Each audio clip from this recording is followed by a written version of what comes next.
I had no idea what was going on at the time and spent a lot of time doubting my husband. This was almost 10 years ago. I was in my 30s and had only recently married my husband. With my husband working so hard even before we married, I expected life with him to be difficult, but he never came home for so long that I felt alone. But this is the husband I used to love until I realized I didn't want to spend the rest of my life with him. It took a lot of guts for me to ask for a divorce. I also wondered if there was really no other option but to call it quits. But it seems that my husband has a new girlfriend. After days of deliberation, I made a decision and sent a text message to my husband. "Cell phone, will you come home early today? I need to talk to you." I texted him on his cell phone. "I need to talk to you too, and I will try to leave as soon as possible." He replied right away. I found myself thinking that my husband must not want a divorce, even though I was certain I had made my decision. My husband is also seeking a divorce. Just thinking about it made my heart race so fast that I couldn't breathe and I struggled to stand. My husband's heart was not with me. It went to someone else. Let's not cry anymore. At the very least, I should end things with a smile. I made my decision and waited for my husband to return home. It was shortly after 9 p.m. when my husband returned home. He had lost an unexpected amount of weight. His kind eyes and tone of voice remained the same. But there was a gap between us that seemed insurmountable. My husband, who had never been a man of many words, kept looking down and remained silent except for a few words while I spoke. I wanted to end the conversation with my husband in a respectful manner because I felt he was making a lot of fun of me. We were a married couple, albeit for a short time, and we were about to divorce. So why wouldn't he tell me how he felt? I became increasingly angry and began to argue with him. However, my husband remained silent and listened to what I had to say. At first, I tried to let my husband relax at home during the rare times he will be at home. But my frustration grew. I became harsh with him every time I saw his face. My husband would try to soothe me, but if he saw that I was still unsatisfied, he started to ignore me. I wanted him to look at me no matter how busy he was with this work, because we were married. This emotion got the best of me, and I couldn't look at my husband objectively any longer. Whenever I would pick a fight with my husband, he would always say, "I'm going to settle down soon, and then we'll go to that island you like." But this never came true. Work is more important than me, isn't it? I said it, so don't force yourself to come home. I'm tired too, and seeing you so exhausted makes me sad. No matter how many horrible things I said to him, he never took it seriously, and I began to have a nagging feeling that our marriage was coming to an end. Soon after, my husband could tell I wasn't even mad at him and had no feelings for him. I didn't suspect it at first because he worked in a department with many business trips. But one day, I found a receipt and membership card for a hotel near a house in a supermarket. After he came home from a business trip, the receipt indicated that he had stayed at the hotel on the day when he was out of town on a business trip, and he had accumulated points for more than one night. As a successful businessman who could get the job done, my husband was quite popular with the ladies at work. I guess that he had found another woman to be with. Why should I have a hard time when he is enjoying being with another woman? I went out at 9 in spite of my husband's infidelity and made plans on the weekends too. It was fun for a while, but eventually I grew tired. I was tired of forcing myself to smile and not being able to truly enjoy myself. Perhaps it was finally time for my husband and I to be free. We're both avoiding each other, not facing each other as husband and wife. It would be preferable if my husband was happier with someone other than me. I suppose it's time for me to move on to the next chapter of my life. I wanted him to say something, so I told him that I knew about his new girlfriend. He probably thought I was oblivious to the fact if he knew. I knew everything. He will become impatient and make one excuse after another, hearing my words. My husband looked at me in surprise, then smiled briefly. After a brief pause, he asked what you knew. I said, strangely, I couldn't help but laugh at his joking tone, which made my husband laugh. And for the first time in a long time, we laughed together, regardless of the topic of the conversation. I was overjoyed to be able to laugh with my husband like we used to. We were able to talk again after that, which was a strange sensation. Perhaps it was because he found out I knew about the affair. My husband's face appeared to be revitalized. Let's stop attacking each other. I don't want to leave you because I don't like you, he said. My husband agreed to my proposal, and we decided to clean our room and share our belongings so that we could leave at any time. They were all precious memories, but they were all things I wanted to keep hidden for a while. My husband has always been the type of person who uses things he's had for years, but today he hadn't hesitated to throw them away. His grace overwhelmed me even more. Take anything you want. It's all my fault. So this is my atonement, he said. When the room was clean and tidy, and we only had each other's belongings. My husband's eyes seemed to love with tears as he said this. Did he feel sad as he cleaned up the mess? That was very clear to me because I felt the same way. You still have time to think about it, don't you? Let's clean up one step at a time. I decided to take a break for the rest of the day after cleaning up the entire mess. I took a bath to clear my mind. I should be able to get compensation from my unfaithful husband. But it was clear that our relationship had already ended. Besides, I don't want to take my memories of my husband any further. As I was getting ready for bed after the bath, my husband entered the bedroom. He climbed into bed and gently drew me into his arms. Hey, this is weird. And I feel bad for your girlfriend, I said. My husband said quietly, just one more time. I want to be by your side. I stiffened that slightly. He was trembling as he wrapped his arms around me. Are you crying? I asked him, but he didn't respond. I noticed that his body was lighter and more bony as I stroked his back. Are you sure you're well? You appear to have shed some pounds. When I said this to him, his body stopped shaking. I've been cutting weight, he said, pulling his body away from mine. Taking a deep breath. Okay. And is there anything else I should know? Are you sure you're okay? It had been a long time since I had touched my husband's body, and I was surprised to see how different it looked from before. My husband's physique was always stocky and muscular. Even when he was busy, he enjoyed working out. But he told me she likes me like this. I was sad once more. He's doing it for her. Why doesn't he just forget about me if he enjoys being with her? So much that he loses. Wait and see. Then there's no need to cry because it's the last day. Or is it tears of joy to keep my sadness at bay? I said something sarcastic that I didn't need to say. Unknown, you're still the same.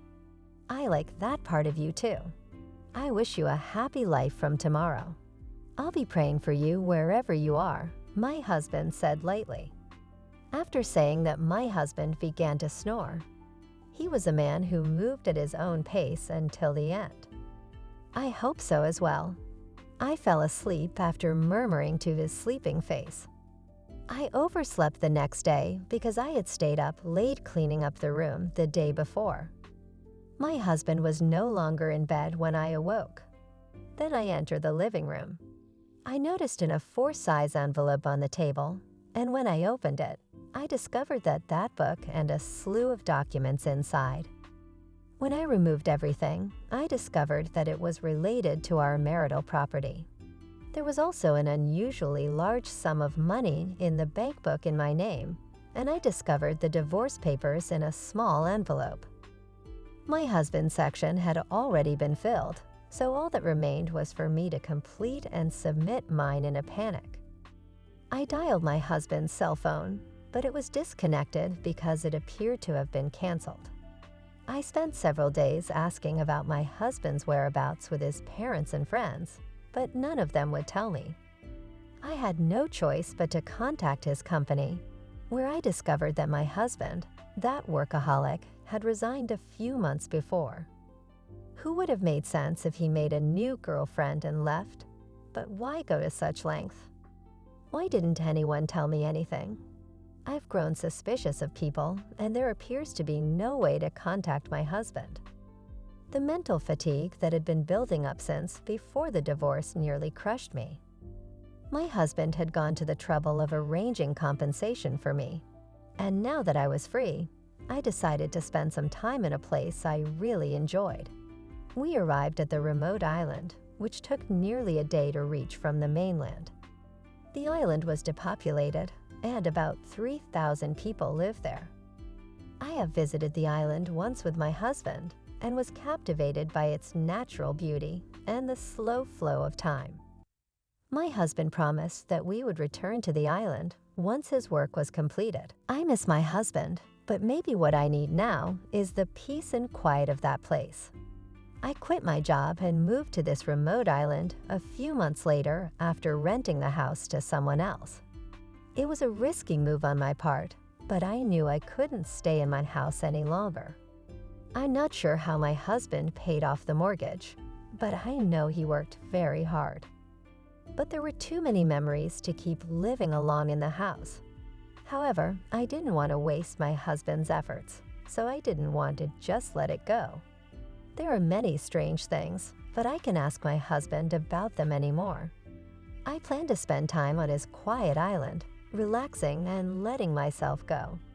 I began to adjust to island life and became acquainted with my neighbors. I had enough assets to live a normal life without working, but I realized that doing nothing was even more depressing.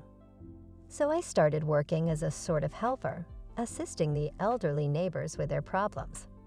I was initially treated as an outsider, but as I became more used to the work, I was relieved to be accepted as one of the islanders. As I was settling in, I learned from a coworker that a new client had arrived from the main island for medical treatment. He had become ill and had chosen this island as his final residence because there was no treatment available. Moving to this island with no medical facilities will be difficult unless you are very prepared to move to this island in that condition. I was thinking that being in charge will be difficult. When the new client asked for a visit and I was the only one free, I had heard about his medical condition. So I was nervous as I went to his house. We arrived at the small house on a hill with a view of the ocean. The house had been vacant for a long time and had been renovated to the point where it was livable. But it was really just enough to keep the wind and rain out. I questioned whether this was the best place for him to spend his final days. With concern, I rang the doorbell. "Come in," a small voice said, barely audible. I gave my usual greeting and entered. I found my client sitting in front of a window, the sun and wind streaming in. I couldn't see his face because it was backlit, so I squinted as I approached. "It's a pleasure to meet you today, sir." As I looked at the face that I had turned to me, I was speechless. My husband? No, my ex-husband sat there. We were both taken aback. We just stood there staring. My husband initiated the conversation. "You found me out." He said he was mischievously smiling like before. "What exactly are you doing here?" I was so confused by my husband's presence. The fact that he wasn't supposed to be there, as well as the information I had heard at work that I couldn't speak properly. My husband grabbed my hand and forced me to sit next to him. He sat next to me and held my hand until I relaxed. I couldn't think of anything to say to him. And as I sat there, I heard a voice at the door. I waved my tears, and opened the door where an elderly man stood. He seemed surprised to see my tears-stained face, but he bowed, went inside, and sat down next to my husband. "How are you doing today?" he inquired. He spoke in a soft voice. My husband said that there was nothing unusual and began chatting with him. The elderly man was most likely the island's only doctor. I remembered my colleagues telling me that there were no inpatient facilities on the island, and that the clinic nurse and doctor were the island's lifelines. So it appears that my husband came to the island to spend his final days here. Although it was his decision, I listened intently to their conversation. I was wondering if there was anything I could do to help. My husband's doctor left after about 10 minutes of casual conversation. I couldn't help myself and ran after him. I guess my flustered appearance startled him again. But when I told him of our relationship, he seemed to understand. I questioned the doctor about my husband's condition and future treatment, but he said, "I can't tell you without his consent." Maybe he felt sorry for me and said he won't be able to walk by himself very soon. It seemed a shame for him to spend his final days alone, so please be there for him. I was stunned.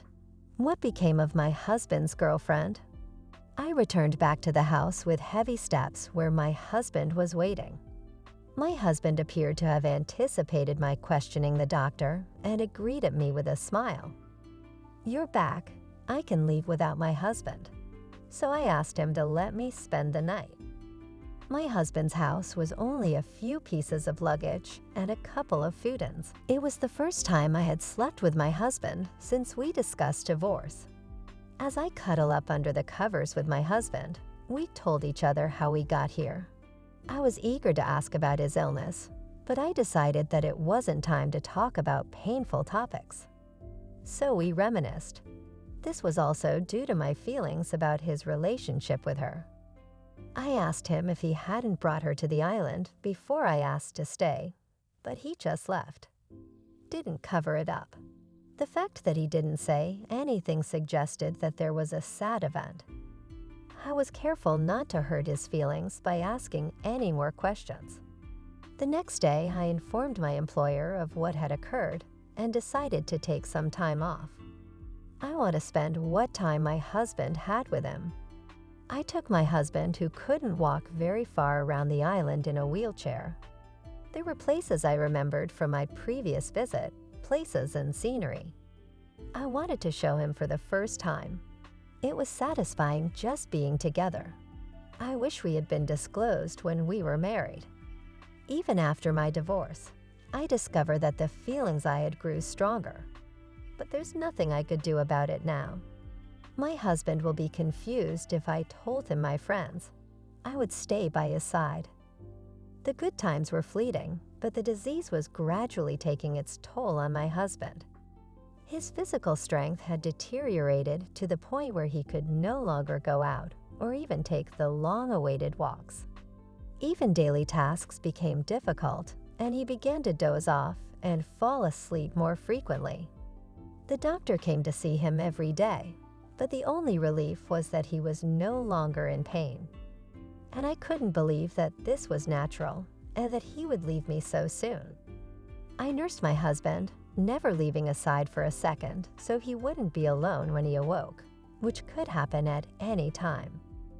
Sometimes he'd wake up and tell me the rest of the dream he just awoke from, and other times he'd tell me about long-ago memories as if they just happened. I loved every moment, and this love exacerbated my sadness.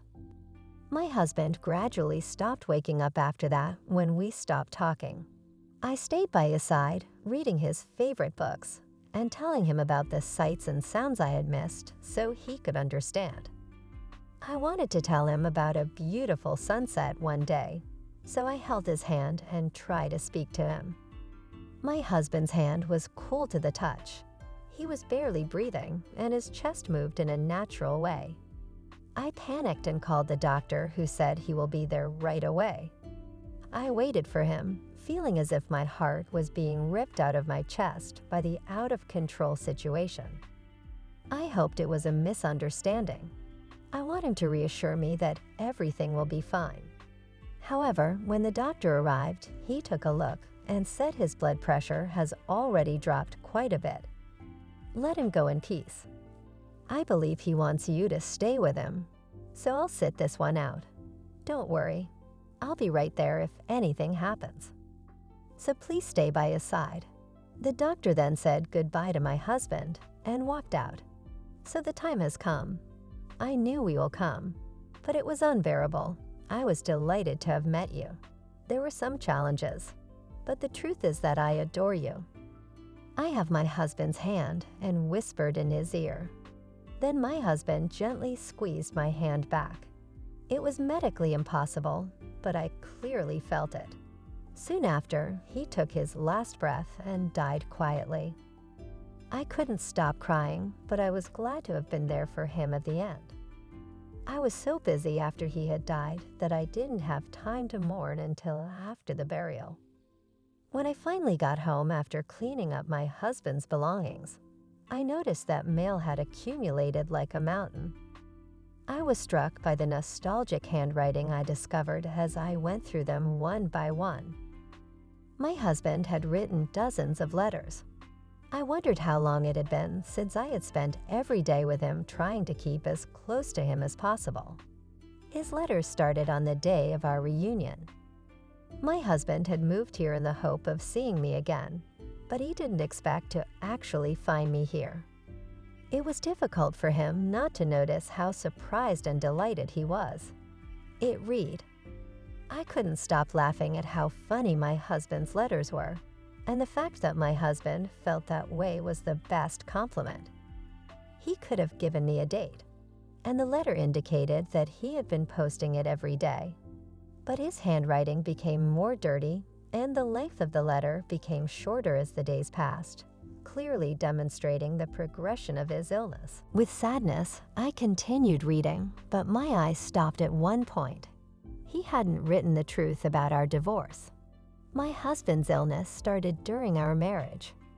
When he discovered it, there was nothing they could do to help him in the treatment he received, as his last hope was ineffective and only had side effects.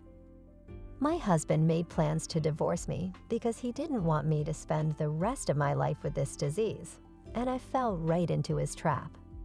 He had no idea.